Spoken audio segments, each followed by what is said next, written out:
സ്വന്തം ഭർത്താവിൻ്റെ രണ്ടാമത്തെ കുടുംബത്തെ കാണുന്ന ലീനയുടെ അവസ്ഥയൊന്ന് ആലോചിച്ച് നോക്കിയേ. ചൂടായി ചോദിക്കാനാണെങ്കിൽ ആളിപ്പോൾ ജീവനോടെ ഇല്ലതാനും. ഹാന, ജോനാസിൻ്റെ രണ്ടാം ഭാര്യ, മകൻ 9 വയസ്സുള്ള യോങ്സുങ്. അന്ന് ആ പള്ളിയിൽ വെച്ച് വെടിവെപ്പുണ്ടായപ്പോൾ അവരും അവിടെ ഉണ്ടായിരുന്നു. പള്ളിയിലെ സ്ഥിരം കൊയർ പാടുന്ന സംഘത്തിലെ ഒരുവൻ കൂടിയായ മകൻ യോങ്സുങ് തൻ്റെ അച്ഛൻ വെടിയേറ്റത് നേരിൽ കണ്ടതിൻ്റെ ട്രോമ ഭീകരമാണ്. തെറാപ്പി സെഷനാണ് ഇപ്പോൾ അവൻ്റെ ജീവിതമെന്ന് പരിഹരിക്കുന്ന ഹാനയുടെ ഉദ്ദേശം വേറൊന്നുമല്ല, പിതൃത്വം തെളിയിക്കാനാണ്. തൻ്റെ മകൻ്റെ അച്ഛൻ ജോനാസ് ആണെന്ന് തെളിഞ്ഞാൽ സ്വത്തെല്ലാം അവർക്ക് വന്നു ചേരും. മകൻ്റെ ബാക്കി അത് വേണമെന്ന് നിൽക്കുന്ന ഹാനയ്ക്ക് ഓക്സൻ്റെ സപ്പോർട്ട് വേറെയുണ്ട്. കാരണം സ്വത്തെല്ലാം ലീനയുടെ പേർക്ക് പോയതിലുള്ള അവരുടെ നീരസം നമ്മൾ മുന്നേ കണ്ടതാണ്. സ്വന്തം മകൻ്റെയും കുടുംബത്തിൻ്റെയും അവകാശം എവിടെ നിന്ന് ഒന്നുമല്ലാതെ എത്തിപ്പെട്ട ലീനയുടെ പേരിലേക്ക് ഹാൻ്റെ ദേഷ്യം. ഈ രണ്ടുപേരും എന്തായാലും ഓക്സൻ്റെ വീട്ടിലേക്ക് താമസം മാറാൻ പോവുകയാണ്. ഹാന ലീനയെ നല്ല രീതിക്ക് ഇൻസൾട്ട് ചെയ്യുന്നുണ്ട്. ജോനാസിൻ്റെ മരണത്തിൽ അവൾക്കൊട്ടും വിഷമമില്ലെന്നും പകരം അത് വിനിയോഗിക്കുകയാണെന്നൊക്കെ പറഞ്ഞിട്ട് ലീനയെ കരയിപ്പിച്ചിട്ട് അടങ്ങും എന്നൊരു വെല്ലുവിളി. ലീന അരിശം കൊണ്ട് അപ്പം തന്നെ ഓക്സനടുത്തേക്ക് എത്തുകയാണ്. അവർക്ക് ഹാനയെ തുടക്കം മുതൽക്കേ അറിയാം, മറച്ചു വെച്ചിരുന്നതാണ് ഇത്രയും കാലവും. എന്നാൽ ഓക്സൻ്റെ ഒരു വല്ലാത്ത ഉപദേശം ഈ സ്ഥിതി വെച്ച് സിമ്പതി പിടിച്ചു പറ്റി അത് പ്രസിഡന്റ് ആകാനുള്ള മത്സരത്തിൽ കരുവാക്കാനും. എന്തായാലും ലീനയ്ക്ക് ഇത്രയും ചീപ്പ് പരിപാടിക്ക് പോകാൻ താല്പര്യമില്ല. അവൾ ചെയ്യുന്നതോ ഓക്സനുമായിട്ടുള്ള ആ സ്വത്ത് തിരിച്ചു കൊടുക്കുന്നതിൻ്റെ കോൺട്രാക്ട് അത് അവിടെ വെച്ച് തന്നെ കീറിക്കളയുന്നു. ഓക്സനുമായി ഇനി ഒന്നിച്ചു പോകാൻ കഴിയില്ല. ഇവിടെ വെളിപ്പെടുത്തുന്ന മറ്റൊരു കാര്യം, ജോനാസ് ഉള്ള സമയത്ത് ഓക്സൻ വർഷങ്ങളായി നടത്തി വന്നിരുന്ന ടാക്സ് വെടിപ്പിൻ്റെ നടത്തിയതിൻ്റെ എല്ലാം എവിഡൻസ് അവരുടെ പക്കലുണ്ട്. ഹാന വാ തുറന്നാൽ അതങ്ങ് പബ്ലിക്കാക്കുമെന്ന് ലീനയുടെ വാക്കിൽ ഓക്സനും ഇടറിപ്പോകുന്നു. എന്തായാലും തൻ്റെ പേരുള്ള സ്വത്ത് ഡൊനേറ്റ് ചെയ്യാൻ തന്നെ പോവുകയാണെന്ന് പറഞ്ഞ് അമ്മായിയമ്മയും മുത്തശ്ശിയും ഒക്കെ എല്ലാമായിട്ട് ആകെ അലമ്പായി ഇറങ്ങിപ്പോകുന്ന ലീന സാൻഡിയോടായി ആരുമില്ലാത്തവരടുത്തേക്ക് കൂട്ടിക്കൊണ്ടുപോകാൻ പറയുന്നു. സാൻഡി ഈ സിറ്റുവേഷനിലൊക്കെ ഉണ്ടെങ്കിലും പേഴ്സണൽ കാര്യങ്ങളിൽ ഒരകലം നല്ലവണ്ണം പാലിക്കുന്നതായി നമുക്ക് കാണാം. ഹാനയുമായിട്ടുള്ള സംസാരത്തിൽ മകനെ കളിക്കാമെന്ന് പറഞ്ഞ് വിളിച്ചുകൊണ്ട് പോകുന്നതൊക്കെ നല്ല കാര്യവിവരമുള്ള പെരുമാറ്റമാണ്. ലീനയുടെ മനസ്സിലുള്ള ഫ്രസ്ട്രേഷൻസ് ഒക്കെ തീർക്കാനെന്ന പോലെ അവൾക്ക് സാൻഡിയുടെ ഗൺ കൊടുത്തിട്ട് വെടിവയ്ക്കാനുള്ള മെത്തേഡൊക്കെ പറഞ്ഞു കൊടുത്ത് അങ്ങനെ തിരിച്ചു പോകുന്നു. ബോഡി ഗാർഡ് എന്നതിലുപരി മനുഷ്യവികാരത്തിൻ്റെ പരിഗണന വെച്ച് സാൻഡി പെരുമാറിൻ്റെ നന്ദി അവൾ പ്രകടിപ്പിക്കാതിരിക്കുന്നുമില്ല. ഇതേ സമയം ഡ്യൂജിൻ, ലീന പോയി കണ്ട ആ പ്രിയപ്പെട്ട പ്രൊഫസർ, അയാളൊരു പബ്ലിക് ടോക്ക് നടത്തുവാണ്. അധികം വൈകാതെ തന്നെ US നോർത്ത് കൊറിയയ്ക്കെതിരെ ആക്രമണം നടത്തും. ഇത്രയും കാലം പേടിച്ചിരുന്ന യുദ്ധം നടക്കാൻ പോവുകയാണ്. അതിനെ തടുത്തേ പറ്റൂ. അതിനു വേണ്ടിയിട്ട് ചെറുപ്പക്കാർ പ്രൊട്ടസ്റ്റിന് ഇറങ്ങാൻ എൻകറേജ് ചെയ്യുന്നെങ്കിലും ഡ്യൂജിന് അത് ഉൾട്ടടിക്കുന്നു. തിരികെ പോകുന്ന അയാളെ ചെറുപ്പക്കാർ തന്നെ കലാപം സൃഷ്ടിക്കാനുള്ള പ്ലാനാണെന്ന് പറഞ്ഞിട്ട് തല്ലിച്ചതയ്ക്കുകയാണ്. അങ്ങനെ ഹോസ്പിറ്റലാകുമ്പോൾ ലീന ആശുപത്രിയിൽ കാണാനെത്തുമ്പോഴാണ് ഡുജിനിൽ നിന്ന് മറ്റൊരു വിവരം ലഭിക്കുന്നത്. പ്രസിഡന്റ് ചായ ഒരു ചൈന സന്ദർശനം നടത്താനായി പോയത് യുദ്ധവുമായി ബന്ധപ്പെട്ട് ചർച്ച നടത്താനാണ്. എന്നാൽ അത് നല്ല രീതിക്ക് വന്നില്ല. എന്തെങ്കിലും ചെയ്യാൻ കഴിയുന്നത് ഇനി ലീനയ്ക്കാണെന്ന് സംസാരിച്ചിരിക്കുകയാണ് കുറച്ച് ഉദ്യോഗസ്ഥർ ഡൂജിനെ കലാപാഹനത്തിൻ്റെ സംശയത്തിൽ അറസ്റ്റ് ചെയ്യാനെത്തുന്നത്, അതും വാറന്റില്ലാതെ. ലീന ഇതേക്കുറിച്ച് അവരോട് ചോദ്യം ചെയ്യുന്നതിന് പിന്നാലെ ആക്രമാസക്തരാകുന്ന കണ്ട് സാൻഡി അവരെ മർദ്ദിക്കുന്നതിലും ഡൂജിൻ തന്നെ അറസ്റ്റ് ചെയ്തോളം പറയുന്നതിനെ തുടർന്ന് കൂട്ടിക്കൊണ്ട് പോകുന്നു. ജോനാസിൻ്റെ എൻക്രിപ്റ്റഡായ മെയിൽ ID ഒടുവിൽ മിജി ക്രാക്ക് ചെയ്യുന്നുണ്ട്, അയാളുടെ ടെക്സ്റ്റ് മെസ്സേജുകളിലെ URL കോഡുകൾ വഴി. അങ്ങനെ ആൻഡേഴ്സൺ മില്ലറുമായിട്ടുള്ള കോൺവെർസേഷൻ അവർ കണ്ടെത്തുന്നു. US-ലേക്ക് നുഴഞ്ഞേറിയ 3 നോർത്ത് കൊറിയൻസ് പിടിക്കപ്പെട്ടപ്പോൾ കൂറുമാറി ഇങ്ങനെ ഒരു ന്യൂക്ലിയർ സബ്മറൈൻ നിർമ്മിച്ചിട്ടുള്ളതായി വെളിപ്പെടുത്തി. ഇതറിഞ്ഞതോടെ US ഗവൺമെൻറ് സാറ്റലൈറ്റ് ഇമേജ് വഴി പരിശോധിച്ചപ്പോൾ അത്തരമൊരു സബ്മറൈൻ ഉണ്ടെന്ന് മനസ്സിലാക്കുകയും ചെയ്തു. ഈ 3 പേരും സ്വയം വെടിവെച്ചും സൈനൈഡ് കഴിച്ചുമൊക്കെ അവിടെ തന്നെ മരിച്ചു വീണു. അതുകൊണ്ട് മില്ലർക്ക് അധികമൊന്നും കണ്ടെത്താൻ കഴിഞ്ഞിരുന്നില്ല.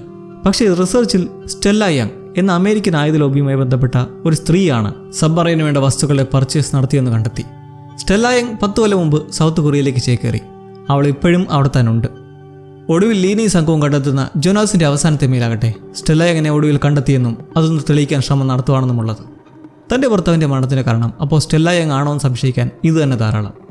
ലീന ഒരു പള്ളിയിൽ വെച്ച് പ്രസിഡന്റ് ചായ കണ്ടുമുട്ടി സംസാരിക്കുന്നത് എങ്ങനെയാണ് നിങ്ങൾക്ക് യുദ്ധസാധ്യതയുള്ള ഇങ്ങനൊരു ഭീകരാന്തരീക്ഷം സൃഷ്ടിക്കാൻ കഴിഞ്ഞതെന്നും. ചായ തീർച്ചയായും യുദ്ധം ഒഴിവാക്കാനാണ് ശ്രമിച്ചത്. എന്നാൽ ചൈനയുമായുള്ള ചർച്ച പാളിയതോടെ ഇനി വേറെ വഴിയില്ല. ചൈന അംബാസഡറുമായി ലീന സംസാരിക്കുന്നതിലും അവർക്കും പറയാനുള്ളത് യുദ്ധം ഇനി തടുക്കാനാവില്ലെന്നാണ്. ഈ സിറ്റുവേഷനിൽ ഇനി ലീനയുടെ ബുദ്ധിയോ? അവൾ ചില അറേഞ്ച്മെൻറ്റ്സ് നടത്തി ടീമുമായി നേരെ ബുസാനിലേക്ക് പോയി ഒരു വലിയ പബ്ലിക് അപ്പിയറൻസ് സംഘടിപ്പിക്കുന്നു. അവിടെ വെച്ച് ജനങ്ങളോട് യുദ്ധമുണ്ടാവാൻ പോവുകയാണെന്നും ഈ രാത്രി അതിൻ്റെ ആദ്യ അറ്റംപ്റ്റ് നടക്കുമെന്ന് മുന്നറിയിപ്പ് കൊടുക്കുമ്പോൾ എല്ലാവർക്കും അതൊരു വറിയിങ് സിറ്റുവേഷനാണ്. നമ്മുടെ പ്രസിഡന്റ് ഇതിനോടകം തന്നെ ഇത് മനസ്സിലാക്കി അണ്ടർഗ്രൗണ്ട് ബങ്കറിലാണെന്ന് ജനങ്ങളെ അറിയിക്കുന്നതിന് പിറകെ ആൻഡേഴ്സൺ മില്ലറുമായി വീഡിയോ കോളും പബ്ലിക്കായി നടത്തുന്നു. സബ്മറൈൻ ഉണ്ടെന്ന് സ്ട്രോങ് ആയ എവിഡൻസ് ഇല്ലാതെയാണ് US അറ്റാക്ക് ചെയ്യാൻ പ്ലാൻ ഇടുന്നത് എന്ന വസ്തുത അറിയിക്കാൻ. കൂടാതെ ആ ഞൊഴിഞ്ഞുകയറ്റക്കാരിൽ ഒരാളുടെ വീഡിയോയും കണ്ടുന്നു. അതിലവൻ പറയുന്നത് നേരിട്ട് അത്തരമൊരു സബ്മറൈൻ കണ്ടിട്ടില്ല, കേട്ടുകേൾവി മാത്രമാണ്, അതും ചീഫ് എഞ്ചിനീയർ പറയാൻ പറഞ്ഞാണെന്നും. ഇങ്ങനെ ജനങ്ങളിലേക്ക് ഞെട്ടിക്കുന്ന വിവരങ്ങൾ എത്തി നിൽക്കെ ഒട്ടും വൈകാതെ സ്പെഷ്യൽ ഫോഴ്സ് അവിടേക്ക് എത്തി പരിപാടി അലങ്കോലമാക്കവേ ലീന ഇവർ പിടികൂടാൻ ശ്രമിക്കുന്നതിനിടെ തന്നെ ഒരു സ്നൈപ്പർ അറ്റാക്ക് ചെയ്യാൻ ശ്രമിക്കുന്നു. ഇരു പ്രശ്നങ്ങളിൽ നിന്നും സാൻഡി അവളെ രക്ഷിച്ച് ബോട്ടിൽ കയറി പോകും വഴി ലീനയുടെ കയ്യിൽ വെടിയേൽക്കുന്നതിനെ തുടർന്ന് ഒരു സേഫ് സ്ഥലത്തെത്തി ആ മുറിവിടിയിൽ ചെയ്യുന്നു. വലിയ ആഴത്തിലുള്ള മുറിവല്ല, ഒന്ന് പോറിപ്പോയതേ ഉള്ളൂ. അതിന് കാരണം സാൻഡിയിലും ഇതേ ബുള്ളറ്റ് പോറിപ്പോയിരുന്നു. ലീനയുടെ മുറിവ് സ്റ്റിച്ച് ചെയ്ത ശേഷം മാത്രമാണ് അവൻ സ്വന്തം മുറിവ് വെച്ച് കെട്ടുന്നത് പോലും. ലീനയുടെ പ്രസംഗത്തിൽ ജനങ്ങളെല്ലാം പ്രസിഡന്റിനെ കുറ്റം പറഞ്ഞു തുടങ്ങുന്ന സമയത്ത് തന്നെ ഛായ ഒരു പ്രസ് കോൺഫറൻസ് സംഘടിപ്പിക്കുകയാണ്. ജനങ്ങൾക്ക് വാക്കുകൊടുക്കുന്നത് അമേരിക്ക എന്തായാലും ഈ അന്തർവാഹിനി സത്യമാണെന്ന് വെരിഫൈ ചെയ്യുന്നതിന് മുന്നേ ഒരു നിലപാടും എടുക്കില്ലെന്നും താൻ എവിടെയും പോയി വിളിക്കാതെ സ്വന്തം ജനങ്ങൾക്കൊപ്പം തന്നെ ഉണ്ടെന്നും. സത്യത്തിൽ ഇതിനിടയ്ക്ക് ആരും അറിയാത്ത ഒരു കാര്യം, ഇത് ഛായയും ലീനയും ഒരുമിച്ച് കളിച്ചതാണ്. പള്ളിയിൽ വെച്ചുള്ള മീറ്റിൽ പ്ലാൻ ചെയ്തു തന്നെയാണിത്. ലീന പ്രസിഡന്റിനെ കുറ്റപ്പെടുത്തിക്കൊണ്ട് US പ്ലാനെ എക്സ്പോസ് ചെയ്യുമ്പോൾ ഛായയ്ക്ക് പങ്കില്ലെന്ന സ്റ്റാൻഡ് മനസ്സിലാവുകയും ചെയ്യും. പ്രസിഡന്റിന്റെ റെപ്യൂട്ടേഷനെ അത് ബാധിക്കുകയുമില്ല. അങ്ങനെ സാൻഡി എന്തായാലും ലീനയുമായി ഒരു സേഫ് ഹൗസിലേക്ക് എത്തി തൽക്കാലത്തേക്ക് ഒതുങ്ങുന്നു. കയ്യിലെ മുറിവുകൊണ്ട് മുടി കഴുകാൻ പറ്റാത്ത ലീനയെ സാൻഡി സഹായിച്ചും പിന്നീട് ഒരു കൈവച്ച് വെടിവയ്ക്കാൻ പഠിപ്പിച്ചുമൊക്കെ ഇവരൊന്നിച്ച് ഇരുന്ന് അത്താഴം കഴിക്കെ ലീന അവളുടെ ഗർഭം മത്സ്യപ്പോയതെക്കുറിച്ച് വികാരധീനയാവുന്നു. ഹസ്ബൻഡ് രണ്ടാം ഭാര്യ ഹാനയുടെ കാര്യത്തിൽ നല്ല അസൂയ അവൾക്കുണ്ടെന്ന് അഡ്മിറ്റ് ചെയ്യുന്നുണ്ട്. കൂടെ ഒരു മകനുമുണ്ട്. പോരാത്തതിന് വീട്ടിൽ മൊത്തം നല്ല കുറേ ഫാമിലി ഫോട്ടോസും. ലീനയ്ക്കതെല്ലാം ഇപ്പോൾ വെറും സ്വപ്നമായി മാറി. അങ്ങനെ ഇരുവരും കുറച്ചുകൂടി അടുത്ത് എന്തായാലും ഒഴിവാക്കാനാകാത്ത യുദ്ധത്തെക്കുറിച്ച് സംസാരിക്കെ സാൻഡി യുദ്ധസമയത്ത് തനിക്ക് ഇഷ്ടമുള്ള ആളോടൊപ്പം ആണ് നിൽക്കാൻ ആഗ്രഹമെന്ന് പറയുന്നു. അതായത് ലീനയുടെ കൂടെ ഉണ്ടാവണമെന്നവൻ അങ്ങ് സമ്മതിക്കുവാണ്. അവർ ഇരുവരും അങ്ങനെ ചുംബിച്ചിരിക്കെ അവിടെ മുഴങ്ങുകയാണ് സൈറൺ. ആക്രമണം തുടങ്ങാൻ പോകുന്നു. സൗത്ത് കൊറിയൻ ഗവൺമെൻറ് ജനങ്ങളോട് വീടൊഴിഞ്ഞ് ഏതെങ്കിലും ബങ്കറിലേക്ക് ഉടൻ കയറിപ്പറ്റാൻ നിർദ്ദേശം കൊടുക്കുന്നു. യുദ്ധം തടുക്കാനാവാതെ നിസ്സഹായം നിൽക്കുന്നതിൻ്റെ ഖേദം ലീന പ്രകടിപ്പിച്ച ശേഷം ഇരുവരും റൊമാൻസിൽ ഏർപ്പെടുന്നു. ആ ഒരു ഇൻറ്റിമേറ്റ് മൊമെൻറ്റിൽ സാൻഡി യുദ്ധമൊന്നും നോക്കണ്ടെന്നും നമുക്ക് എങ്ങോട്ടേലും ഒരുമിച്ചോടി പോവാമെന്നും പറയുന്നതന്നെ ലീനയും എഗ്രി ചെയ്തങ്ങനെ കുറച്ചു കഴിഞ്ഞ് സാൻഡി ഗോബി മരുഭൂമിയിലേക്ക് പോകാമെന്ന് പറയുന്നു. അമേരിക്കയിൽ ഗവൺമെൻറ് ഒഫീഷ്യൽസ് ഒരു ന്യൂസ് ക്ലിപ്പ് കാണുകയാണ് നോർത്ത് കൊറിയ ഒരു ന്യൂക്ലിയർ സബ്മറൈൻ ലോഞ്ച് ചെയ്യുന്നതിൻ്റെ. എന്നാൽ അത് അവർ റിസർച്ച് ചെയ്യുന്നതിൽ നിന്നും വ്യത്യസ്തവും. ഇതിനെ മനസ്സിലാക്കി ഒരു എക്സ്പേർട്ട് പറയുന്നത് എന്തായാലും ഫംഗ്ഷൻ ചെയ്യാൻ കഴിയുന്ന ഒരു സബ്മറൈൻ അല്ല അതെന്നും. ഭീകരാന്തരീക്ഷത്തിൽ നോർത്ത് കൊറിയ അവിടെ ടെറിട്ടറിയിൽ അതിക്രമിച്ചു കടന്ന ഒരു US പ്ലെയിനെ വെടിവെച്ചിട്ട് വാർത്തകളിലായി താക്കീത് നൽകുന്നു. നിലവിൽ ഛായയുമായി വലിയ കുഴപ്പമില്ലാത്തതിനാൽ US ഒഫീഷ്യൽസ് അവരെ വിളിച്ചിട്ട് ഇതിന് തിരിച്ചടി ഇപ്പോഴുണ്ടാകില്ലെന്ന് അറിയിക്കുന്നതിന് പിറകെ ലീനയുടെ കാര്യത്തിൽ ഒരു ശ്രദ്ധ വേണമെന്നുള്ള മുന്നറിയിപ്പും. കാരണം അവൾ ഓൾറെഡി കുറേ കാര്യങ്ങൾ എക്സ്പോസ് ചെയ്ത് കഴിഞ്ഞിരിക്കുന്നു. പ്രസിഡന്റിന്റെ പ്രസ് കോൺഫറൻസിൽ ജനങ്ങളോട് ഭീതി ഒഴിഞ്ഞ് സാധാരണ ജീവിതത്തിലേക്ക് തിരികെ പോകാൻ നിർദ്ദേശം പുറപ്പെടുവിക്കുന്നത് ഒരു ആശ്വാസമാണ് എല്ലാവർക്കും. ഡയറക്ടർ യു പ്രസിഡന്റിനോടായി ലീനയെ താഴെയിറക്കാൻ ഒരു പ്ലാൻ ഉള്ളതായി അറിയിക്കുന്നുണ്ട്. ആക്സിഡൻ്റായ ചാങ്വിക്ക് ബോധം വീഴുന്ന ഒരു വലിയ വഴിത്തിരിവാണ്. ജോനാസിൻ്റെ ഫോണിലുള്ളത് എന്താണെന്ന് അവനല്ലേ അറിയൂ. വിജയവനുമായി ലീനയെ കോൾ ചെയ്യുന്ന വഴി റിവീലാവുന്നത് ജോനാസിൻ്റെ സീക്രട്ട് ഫോണിലേക്ക് ടെലഗ്രാമിൽ ഒരു അനോണിമസ് മെസ്സേജ് വന്നിരുന്നു. അതിൽ നോർത്ത് കൊറിയ ജോനാസിന് അവാർഡ് നൽകി ആദരിക്കുന്ന ഒരു വീഡിയോയും. അപ്പോൾ സത്യമാണ്, ജോനാസ് ഒരു സ്പൈ തന്നെയായിരുന്നു. റീയൂണിഫിക്കേഷന് വേണ്ടിയിട്ട് പ്രവർത്തിച്ച സ്പൈ. ചാങ്വിക്കാകട്ടെ ഇത് വലിയൊരു ഞെട്ടലായിരുന്നു. അനോണിമസ് ആയിട്ടുള്ള ആ ടെലിഗ്രാം ഐഡിയിലേക്ക് തിരിച്ചവൻ മെസ്സേജ് അയച്ചു, ജോനാസിൻ്റെ പ്രവർത്തനം തനിക്കറിയാമെന്ന് പറഞ്ഞിട്ട്. അതിന് റീപ്ലൈ വന്നപ്പോഴായിരുന്നു ചെല്ലാൻ പറഞ്ഞ സ്ഥലത്തേക്ക് പോകുമ്പോഴേ ആക്സിഡൻറ്റ് ഉണ്ടായത്. മാത്രമല്ല ടെലഗ്രാം അക്കൗണ്ടിൻ്റെ ID നമ്പർ അതിവർക്ക് ജോനാസിൻ്റെയും പള്ളിയിലച്ഛനെയും പക്കൽ നിന്ന് കിട്ടിയ ആ ബ്ലാങ്ക് വിസിറ്റിംഗ് കാർഡിലുള്ള സെയിം നമ്പറും. കാര്യങ്ങളെല്ലാം കൂട്ടിച്ചേർത്ത് സാൻഡിക്ക് വരുന്ന ശക്തമായ സംശയം, സബ്മറൈൻ ക്രിയേഷന് പിന്നിലെ US ആയുധ ലോബിയിലുള്ള സ്റ്റെല്ല യങ് അത് ഹാനി ആയിരിക്കണം. കാരണം ജോനാസുമായിട്ടുള്ള രഹസ്യബന്ധം മാത്രമല്ല, ചെല്ലാൻ പറഞ്ഞ പ്രദേശവും അവളുടെ ഏരിയയാണ്. ഹാന ഇന്നേരം ഓക്സിനുള്ള കുടുംബ വീട്ടിലേക്ക് താമസം മാറിയിട്ടുണ്ട്. ജോനാസിൻ്റെ ഭാര്യ എന്ന നിലയിൽ ഒരു പുതു ജീവിതം. ഇവിടെ വെച്ച് ഹാന സംസാരിക്കുന്ന ചില കാര്യങ്ങൾ ജോനാസ് യഥാർത്ഥത്തിൽ ഓക്സിന് സ്വന്തം മകനല്ല, മറ്റൊരു ബന്ധത്തിൽ വിവാഹത്തിന് മുന്നേ ഉണ്ടായ ഹസ്ബൻഡിൻ്റെ കുഞ്ഞാണ്. ഓക്സൻ ജോനാസിനെ പോലും അറിയിച്ചിട്ടില്ലാത്ത വിവരം ഹാന എങ്ങനെ അറിഞ്ഞു എന്ന് അവർക്ക് അത്ഭുതമാണ്. വീട്ടിലെ മുത്തശ്ശി പറഞ്ഞാണെന്ന് അവൾ പറയുന്നു. ഹാനയുടെ കാര്യത്തിൽ എന്തോ സ്പെല്ലിംഗ് മിസ്റ്റേക്ക് ഉണ്ട്. ലീന എന്തായാലും ഡയറക്റ്റ് ഇറങ്ങി തിരിക്കാതെ സേഫ്റ്റി നോക്കാൻ സാൻഡി ഉപദേശിച്ചിരിക്കുകയാണ്. മിജിയുടെ അർജൻറ്റ് ഫോൺ കോൾ. നിങ്ങൾ നിൽക്കുന്ന സേഫ് ഹൗസ് ഫുൾ ബഗ്ഡാണ്, അവിടുത്തെ കോൺവെർസേഷനൊക്കെ ലീക്കായിട്ടുണ്ട് എന്നറിയിക്കുമ്പോൾ TV ന്യൂസുകളിൽ ഇതിനോടകം തന്നെ വന്നു കഴിഞ്ഞിരിക്കുന്നു.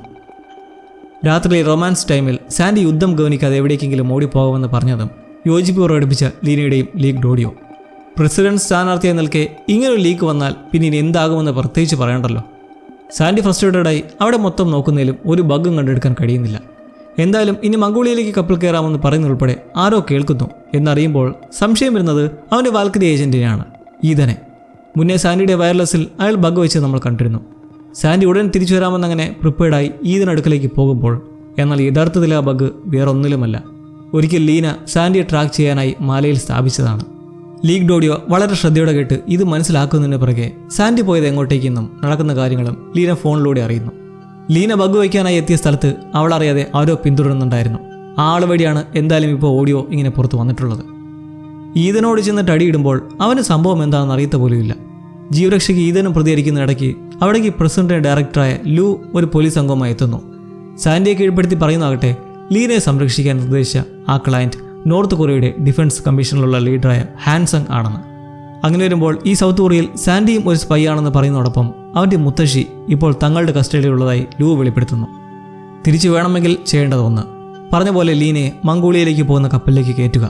ബോർഡർ കടക്കാറാവുമ്പോഴേക്കും കോസ്റ്റ് ഗാർഡ് ഒന്ന് സെർച്ച് നടത്തി ലീനയെ സ്പൈ എന്ന് പറഞ്ഞ് അറസ്റ്റ് ചെയ്യാം.